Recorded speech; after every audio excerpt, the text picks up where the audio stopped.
नमस्कार, आप देख रहे हैं देश दिन भर। मैं हूं आपके साथ उन्नति भटनागर। बुलेटिन महत्वपूर्ण खबर के साथ, जहां नई शिक्षा नीति 2020 को केंद्रीय कैबिनेट ने मंजूरी दी है। करीब 36 साल बाद देश में नई शिक्षा नीति लागू हुई है। नई शिक्षा नीति के तहत 10वीं बोर्ड अब रद्द किया जाएगा। केवल 12वीं में ये होगा बंद, जहां 5वीं तक के छात्र की पढ़ाई स्थानीय भाषा या राष्ट्रभाषा में होगी। स्कूली शिक्षा को 5+3+3+4 फॉर्मूले के तहत पढ़ाया जाएगा। तो देखिए, जिसकी लगातार चर्चा की जा रही थी 2020 में जब नई शिक्षा नीति को इंट्रोड्यूस किया गया, उसी वक्त इस पर चर्चा हो रही थी। और देखिए, इसको मंजूरी मिल गई है। शिक्षा नीति को और ज्यादा बेहतर करने की दिशा में ये बड़ा कदम सरकार की तरफ से, जहां कैबिनेट की तरफ से मंजूरी मिली है। करीब 36 साल बाद देश में नई शिक्षा नीति लागू हुई है। नई शिक्षा नीति के तहत अब 10वीं बोर्ड रद्द किया जाएगा। अपडेट लेते हैं, हमारे संवाददाता पीयूष तिवारी हमारे साथ जुड़ गए हैं। सीधा उन्हीं से अपडेट लेते हैं। पीयूष, क्या जानकारी? देखिए, नई शिक्षा नीति जिस तरीके से इस नीति को इंट्रोड्यूस किया गया था, तभी ये चर्चा का विषय रही थी। 5+3+3+4 फॉर्मूले के तहत अब आगे पढ़ाई होगी। क्या कुछ इसकी बारीकियां रहेंगी?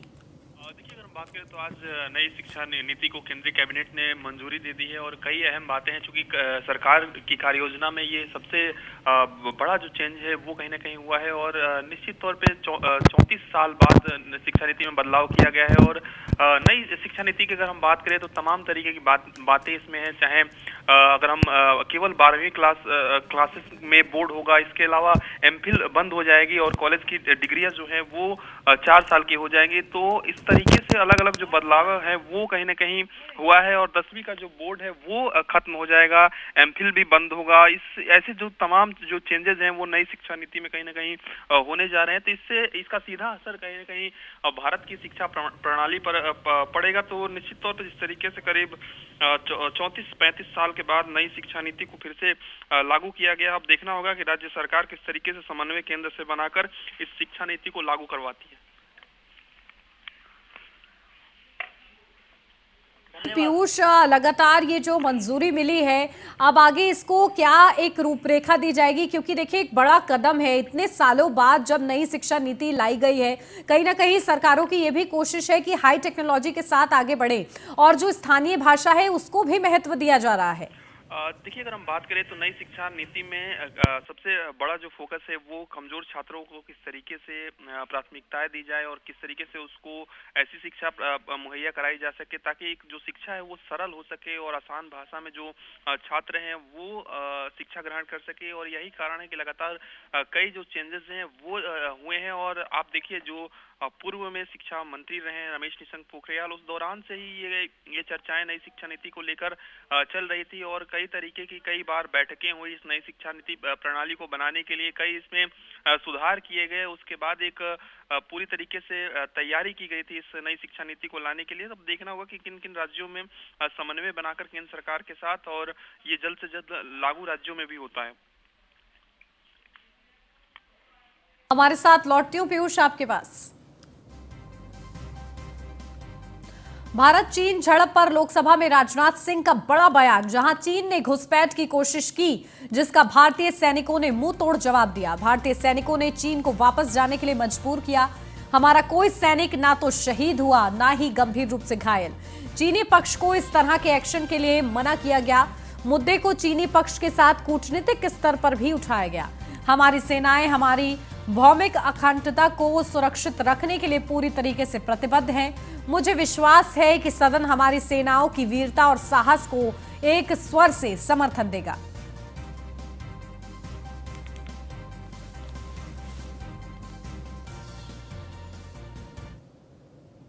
सीमा पर शांति बनाए रखने के लिए कहा गया। इस मुद्दे को चीनी पक्ष के साथ कूटनीतिक स्तर पर भी उठाया गया है।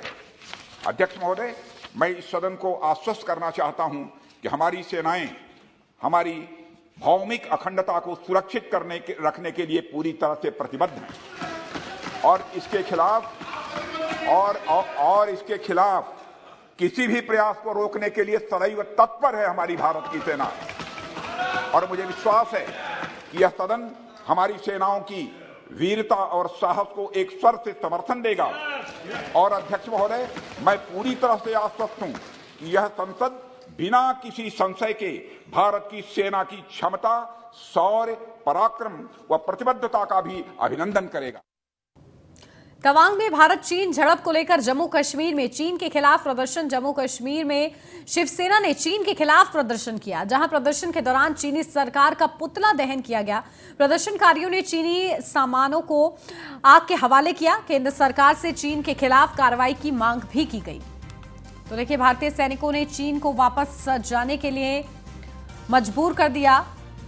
और इसी के साथ तवांग में भारत चीन झड़प को लेकर जम्मू कश्मीर में चीन के खिलाफ प्रदर्शन देखने को मिला, जहां जम्मू कश्मीर में शिवसेना ने चीन के खिलाफ प्रदर्शन किया और इसी के साथ जो चीनी सामान हैं उनको भी आग के हवाले कर दिया। प्रदर्शन के दौरान चीनी सरकार का पुतला भी दहन किया गया।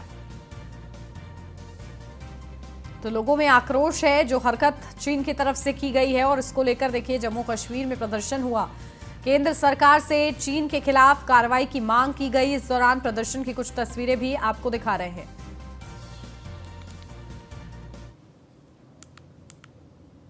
तवांग 9 दिसंबर को भारत चीन सैनिकों के बीच हुई झड़प को लेकर अब शिवसेना ठाकरे गुट के सांसद संजय राउत सरकार पर सवाल उठा रहे हैं। उन्होंने अपने बयानों में कहा है कि गुजरात और देश के अन्य राज्यों में चुनाव होने तक चीन शांत था, फिर उसे शांत रहने के लिए कहा गया था। संजय राउत ने सरकार पर मामले को छुपाने का आरोप भी लगाया है।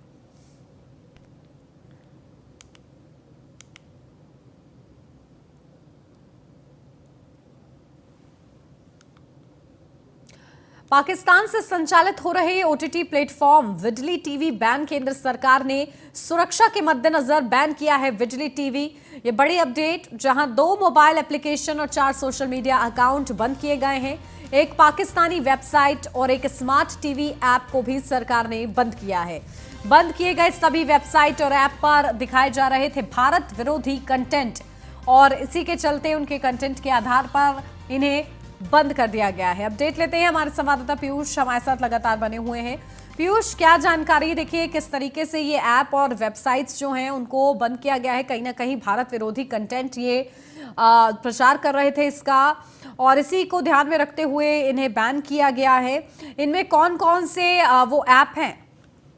देखिए, अगर हम बात करें तो आज भारत सरकार की ओर से एक बड़ा फैसला लिया गया है और निश्चित तौर पे पाकिस्तान से संचालित हो रहे हैं तो ये जो ओटीटी प्लेटफॉर्म्स हैं और इसमें विडली टीवी को बैन किया गया है। इसके साथ ही अगर हम बात करें 2 मोबाइल एप्लीकेशन है और 4 सोशल मीडिया अकाउंट से वेबसाइट है और एक स्मार्ट टीवी ऐप को भी बंद किया गया। और सबसे बड़ी बात है कि ये सभी पाकिस्तानी ओटीटी प्लेटफॉर्म्स हैं जिन पर लगातार जो शिकायतें हैं वो भारत सरकार को और सूचना एवं प्रसारण मंत्रालय को मिल रही थी। एक के बाद एक कई शिकायतें पिछले कुछ महीनों में इन ऐप्स को लेकर मिल चुकी थी और इसको देखते हुए कहीं ना कहीं जो केंद्र सरकार है ने इसकी जांच कराई थी और इसमें सीधे तौर पे इस जांच में पाया गया था कि ये जो इस ऐप्स हैं वो भारत के खिलाफ कई बातें उस पर प्रसारित करते हैं और इसी को देखते हुए कहीं ना कहीं आज ये केंद्र सरकार की ओर से ये फैसला लिया गया है कि इन सभी चीजों को पूरी तरीके से बैन किया गया है, जिसमें 2 mobile application, 4 social media account और वेबसाइट है। और इसके साथ ही भारत में कहीं ना कहीं भारतीय समाज में एक तनाव पैदा करने जैसे जो कंटेंट्स हैं वो इन ओटीटी प्लेटफॉर्म पर दिखाए जा रहे थे। तो निश्चित तौर पे आज भारत सरकार ने एक बड़ा फैसला लिया है और आगामी दिनों में संभवतः कुछ और ओटीटी प्लेटफॉर्म पर भी एक्शन लिए जा सकते हैं। बिल्कुल, देखिए कहीं ना कहीं ये नफरत को भी बढ़ावा देते हैं इस तरीके के कंटेंट और इसी के लिहाज से देखिए बंद किया गया है। बहुत शुक्रिया पीयूष आपका तमाम जानकारी के लिए। भोपाल से अब खबर, जहां कांग्रेस नेता राजा पटेरिया गिरफ्तार, जहां दमोह के हट्टा से उन्हें गिरफ्तार किया गया है। राजा पटेरिया का एक वीडियो सामने आया था। भाषण में उन्होंने पीएम मोदी की हत्या की बात कही थी। राजा पटेरिया के बयान पर कांग्रेस भी सख्त है। मध्य प्रदेश कांग्रेस कमेटी ने पटेरिया को कारण बताओ नोटिस भेजा है। कांग्रेस ने अगले 3 दिन में पटेरिया से जवाब मांगा है इस सिलसिले में। तो देखिए, भले ही इसे राजा पटेरिया अपनी जुबान फिसलना बता रहे हों, लेकिन ये बड़ा बयान उन्होंने प्रधानमंत्री के लिए दिया और इस बयान की लगातार निंदा हो रही थी। और इसी बीच देखिए उन्हें गिरफ्तार किया गया है। दमोह के हट्टा से उनकी गिरफ्तारी हुई है। राजा पटेरिया का एक वीडियो सामने आ रहा था जिसमें वो पीएम मोदी की हत्या की बात कह रहे थे। तो वहीं मध्य प्रदेश कांग्रेस कमेटी ने भी पटेरिया को कारण बताओ नोटिस दिया है और कांग्रेस ने अगले 3 दिन का समय दिया है राजा पटेरिया को। तो देखिए राजा पटेरिया का जो वीडियो सामने आया था जिसमें वो प्रधानमंत्री की हत्या के लिए तत्पर रहो, तैयार रहो, इस तरीके की बात करते हुए नजर आ रहे थे। इस पूरी वीडियो के आधार पर अब बड़ी कार्रवाई की गई है। राजा पटेरिया को गिरफ्तार किया गया है। मध्य प्रदेश कांग्रेस कमेटी ने पटेरिया को कारण बताओ नोटिस भी जारी कर दिया है। दिल्ली से अब खबर, जहां लोकसभा चुनाव को लेकर उत्तराखंड सांसदों की बैठक के बाद उत्तराखंड के बीजेपी प्रदेश अध्यक्ष महेंद्र भट्ट का बड़ा बयान। लोकसभा चुनाव की तैयारियों को लेकर चर्चा हुई। निकाय चुनाव की तैयारियों को लेकर सभी सांसदों की ड्यूटी लगाई जाएगी। G20 के 2 कार्यक्रम उत्तराखंड में ऋषिकेश और मुनि की रेती में होने हैं, उस पर चर्चा हुई। सरकार और संगठन के समन्वय को लेकर भी चर्चा की गई। तो बैठक के दौरान जिन जिन विषयों पर चर्चा हुई उन पर मंथन किया गया और उस पर विस्तार से किस तरीके से चर्चा हुई इस पर भी बातचीत की गई। तो G20 के 2 कार्यक्रम ऋषिकेश में भी होने हैं और इसको लेकर व्यवस्थाओं के लिए भी खासतौर से चर्चा की गई। सरकार और संगठन के समन्वय पे भी चर्चा हुई है। तो लोकसभा चुनाव को लेकर उत्तराखंड सांसदों की बैठक।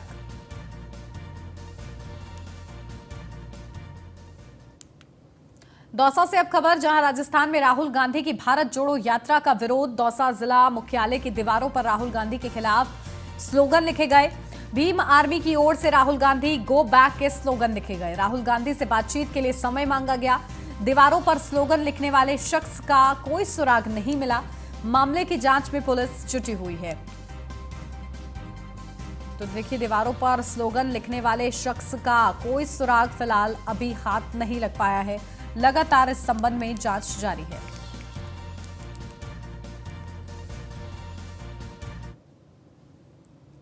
राजस्थान के मुख्यमंत्री अशोक गहलोत ने सवाई माधोपुर के कुशातला राजकीय उच्च माध्यमिक विद्यालय में नए कृषि संकाय कोलन की मंजूरी दी है। बता दें कि सोमवार को सीएम गहलोत सवाई माधोपुर पहुंचे थे, जहां छात्रों ने उनसे बातचीत करते हुए स्कूलों में कृषि संकाय खोलने की मांग की थी, जिस पर फौरन संज्ञान लेते हुए मुख्यमंत्री अशोक गहलोत ने इसकी मंजूरी दे दी है।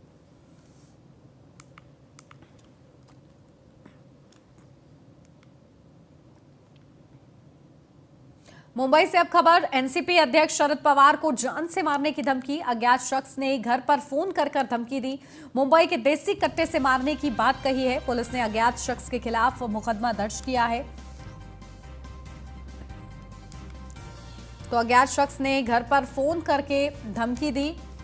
पुलिस ने अज्ञात शख्स के खिलाफ फिलहाल मामला दर्ज कर लिया है। कोई अनहोनी ना हो, इसको लेकर पहले से ही पुलिस सघा हो गई है। तो देखिए किस तरीके से जान से मारने की धमकी, मुंबई के देसी कट्टे से मारने की धमकी दी गई है। अज्ञात शख्स ने घर पर फोन करके उसे धमकी दी एनसीपी अध्यक्ष को, और इसी के चलते उन्होंने अज्ञात शख्स के खिलाफ एफआईआर दर्ज करा ली है।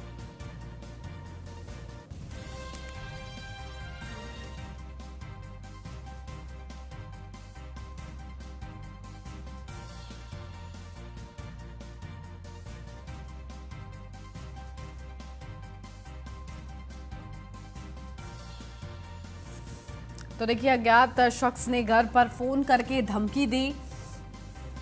फिलहाल उसके खिलाफ अब मुकदमा दर्ज कर लिया गया है। ट्रेस करने का काम किया जा रहा है कि आखिर किस नंबर से कॉल आई, कौन हो सकता है। इन तमाम चीजों को खंगालने का प्रयास अब टीम्स की तरफ से किया जा रहा है। फिलहाल एनसीपी अध्यक्ष शरद पवार को जान से मारने की धमकी मिली है और इस संबंध में अब पुलिस हाई अलर्ट पर है। अज्ञात शख्स के खिलाफ मुकदमा दर्ज कर लिया गया है। लगातार जांच जारी है। नंबर ट्रेस करने की भी कोशिश की जा रही है कि नंबर के जरिए उस अज्ञात शख्स तक पहुंचा जाए जिसने जान से मारने की धमकी दी है। और इस संबंध में कहीं ना कहीं एनसीपी अध्यक्ष शरद पवार भी पूरी तरीके से जानकारी दे रहे हैं पुलिस को कि क्या आखिर ये पूरा मामला रहा है।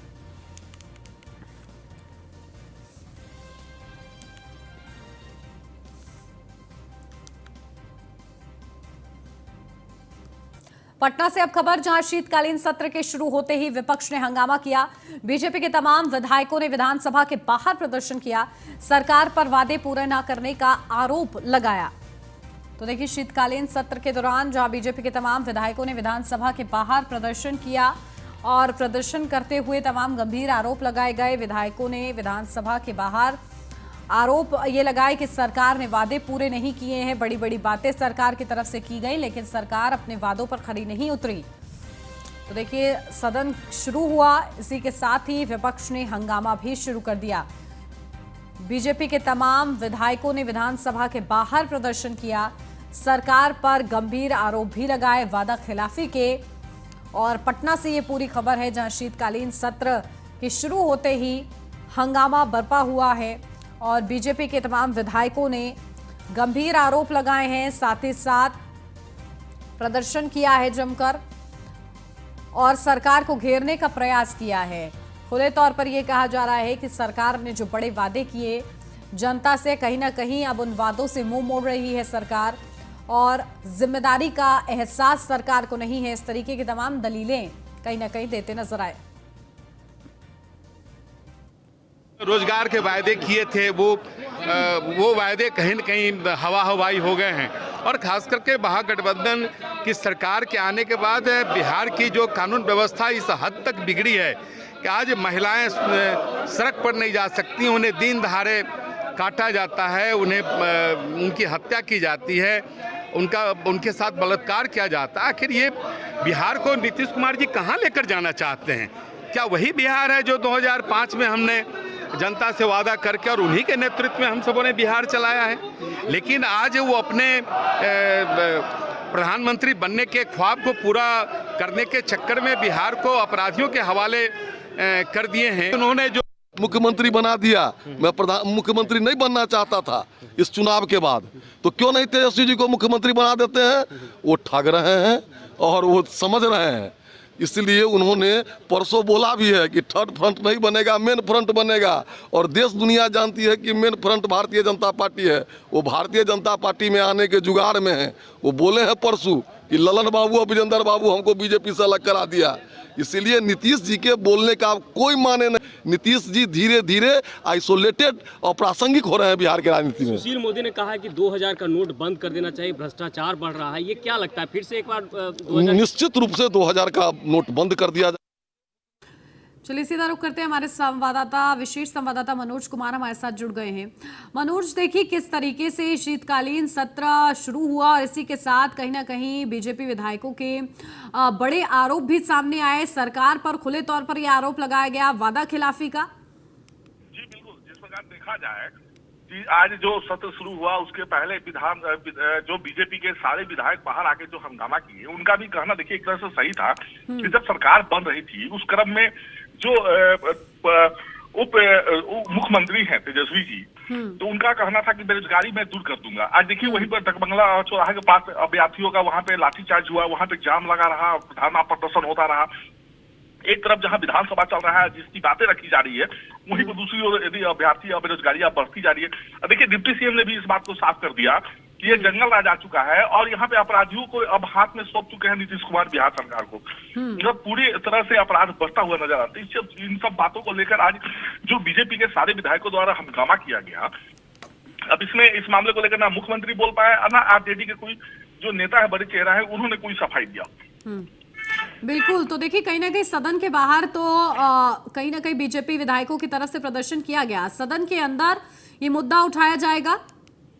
जी बिल्कुल, अभी देखिए अब कल से यदि सदन शांतिपूर्ण यदि चलती है, इसलिए कि देखिए ज्यादा दिन ये चलना नहीं है सदन, इसलिए कि आज से लेकर 17 तारीख तक का ये निर्धारित किया गया था। इस क्रम में यदि सही तरीके से चलता है तो विपक्ष की बात को रखना होगा वहां पे। आज जो विपक्ष के बातों को जो उन्होंने सरकार जब गिरी थी भाजपा के साथ और जब उन्होंने आरजेडी के साथ हुआ था, तो जो वादे किए थे बिहार की जनता के साथ, तो उसको लेकर हो सकता है तो बीजेपी के सारे नेता समेत वहां पे जो पूर्व डिप्टी सीएम रहे हैं तारकेश्वर प्रसाद, वो भी कम से कम वहां पे इस बातों को रखेंगे। बिल्कुल, अब सत्ता पक्ष की तरफ से देखिए क्या जवाब दिया जाता है, ये देखना होगा। बहुत शुक्रिया मनोज आपका तमाम जानकारी के लिए। और इसी के साथ इस बुलेटिन में मेरे साथ फिलहाल बस इतना ही। खबरों का सिलसिला आगे भी जारी है, आप बने रहिए न्यूज़ 1 इंडिया के साथ।